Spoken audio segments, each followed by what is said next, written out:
Oke, selamat datang semuanya. Kali ini kita mau coba bedah gimana ceritanya Eropa yang lagi di puncak-puncaknya, malah kesandung masuk ke perang paling dahsyat yang pernah ada saat itu. Sebuah konflik yang ya ampun, bakal mengubah segalanya. Kutipan dari sejarawan Michael Howard ini ngegambarin banget suasana waktu itu. Awalnya tuh semua optimis banget. Di seluruh Eropa, orang-orang pada ngantri buat daftar jadi tentara. Semangat patriotismenya lagi tinggi-tingginya. Nah, ini dia pertanyaan utamanya. Gimana bisa semangat heroik kayak gitu, ujung-ujungnya malah jadi malapetaka yang nelan 8 juta nyawa? Jarak antara harapan dan kenyataan itu jauh banget.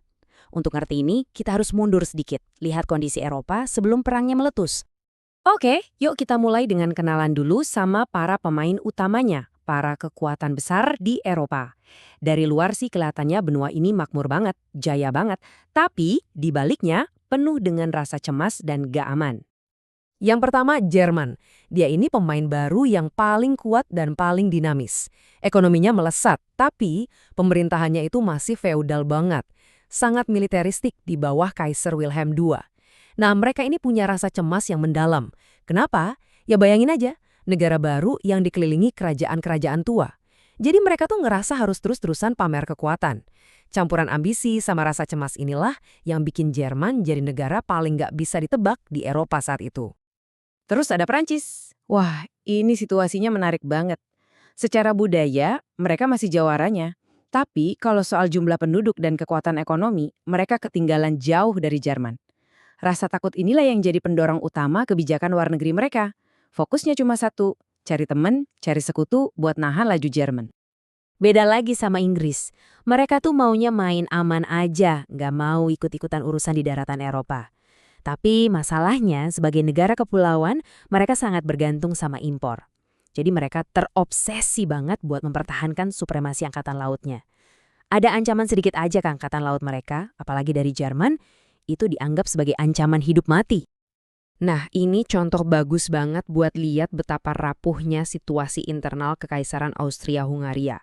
Mereka itu kayak mosaik yang udah retak-retak, isinya banyak banget kelompok etnis yang beda-beda. Ancaman terbesarnya, nasionalisme Slavia yang lagi naik daun.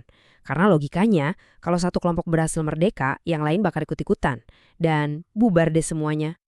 Oke, sekarang kita ke Rusia. Ini raksasa yang baru aja babak belur, kalah perang lawan Jepang, dan baru ngadepin kerusuhan di dalam negeri.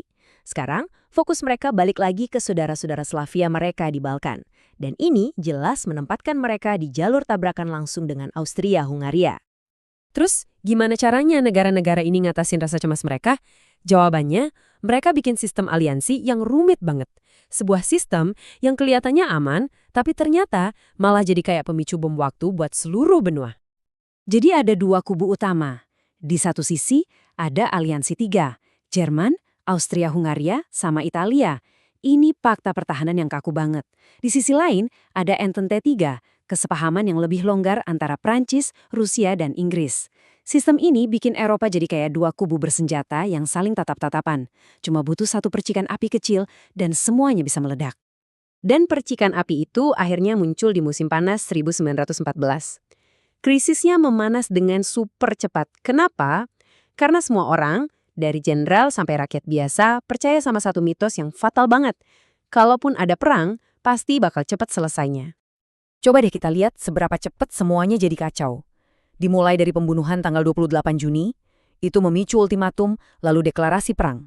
Austria nyerang Serbia, Rusia sebagai pelindung Serbia langsung mobilisasi pasukan. Jerman lihat Rusia gerak, langsung nyatain perang juga. Terus mereka nyerbu Belgia buat nyerang Prancis, akhirnya Inggris ikut masuk. Cuma dalam hitungan hari, diplomasi udah nggak ada gunanya lagi. Semuanya berjalan sesuai jadwal militer, kayak efek domino yang nggak bisa dihentikan. Jerman punya rencana gila namanya Rencana Schlieffen. Ini pertaruhan besar yang ngandelin kecepatan. Tujuannya simpel, hajar Prancis dulu secepat kilat, kalahkan mereka dalam 6 minggu sebelum Rusia yang super gede itu sempat siap-siap perang. Rencana ini nggak ngasih ruang sedikit pun buat diplomasi atau negosiasi. Tapi, ya namanya juga rencana. Begitu kena realita di lapangan, semua rencana hebat yang dirancang buat kemenangan cepat itu langsung ambyar. Di mana-mana, mau di hutan Prusia atau di ladang Prancis, semua rencana buat nyerang gagal total. Jerman terhenti di Prancis, Rusia dihancurkan di Tannenberg. Bukannya kemenangan, hasilnya malah kebuntuan berdarah yang nggak pernah disangka-sangkai oleh siapapun. Intinya apa? Perang gerak cepat udah selesai. Game over. Digantikan oleh kenyataan baru yang suram banget. Perang parit. Di mana tentara cuma bisa bertahan di lubang-lubang tanah dan kemajuan diukur bukan dalam kilometer, tapi dalam meter yang berdarah-darah. Dan korban jiwanya itu benar-benar di luar nalar. Coba bayangin, cuma tentara Rusia aja sampai akhir 1915 kehilangan 4 juta orang. 4 juta! Entah itu tewas, luka-luka, atau ditawan. Ini skala penderitaan yang belum pernah dunia saksikan sebelumnya. Oke, kita lompat ke tahun 1915. Di sini, semua orang sadar kalau perang ini gak bakal cepat selesai. Dan karena itu, perangnya berubah jadi sesuatu yang jauh lebih brutal, jauh lebih total. Perangnya bukan lagi cuma soal kekuasaan, tapi udah jadi perang ideologi. Jerman ngelihat diri mereka sebagai pembela kultur agung mereka dari kaum barbar Slavia. Sebaliknya, sekutu ngegambarin Jerman sebagai monster militaristik yang haus darah. Pokoknya, masing-masing pihak ngerasa jadi pahlawan yang lagi ngelawan iblis. Dan perangnya makin lama makin gede, nyeret negara-negara lain masuk, Kekaisaran Ottoman ikut gabung, Italia pindah kubu, Bulgaria juga masuk. Medan perangnya jadi meluas, dari Selat Dardanella sampai pegunungan Alpen di Italia. Ini benar-benar jadi perang dunia. Ini ngelahirin strategi baru yang jujur aja mengerikan. Perang atrisi. Tujuannya bukan lagi buat menang pertempuran secara gemilang. Tujuannya adalah buat ngabisin nyawa dan sumber daya musuh sampai mereka kehabisan darah. Sampai mereka nggak kuat lagi dan akhirnya runtuh. Logikanya sederhana sekaligus brutal. Siapa yang bisa tahan paling lama, dia yang menang. Dan alat-alat perangnya nunjukin betapa brutalnya perang industri ini. Ada artileri yang bisa nembak nonstop, senapan mesin yang bisa memuntahkan ratusan peluru per menit, kawat berduri, dan yang paling baru, gas beracun.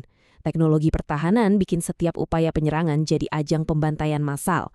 Dan ini yang paling penting, kebuntuan di Perang Dunia Pertama ini tidak cuma bikin penderitaan yang luar biasa, tapi ini juga yang nanem bibit-bibit kebencian dan rasa ketidakadilan, terutama di pihak Jerman. Dan rasa inilah yang 2 dekade kemudian bakal meledak jadi konflik yang jauh lebih besar dan mengerikan. Jadi perang gerak cepat udah mati, perang atrisi udah dimulai. Pertanyaannya jadi, gimana caranya menangin perang yang gak ada seorang pun tahu cara bertarungnya? Para jenderal nggak punya jawaban. Dan pencarian jawaban atas pertanyaan inilah yang bakal mewarnai tahun-tahun perang yang mengerikan berikutnya. Sebuah pertanyaan yang gemanya masih bisa kita rasakan sampai hari ini.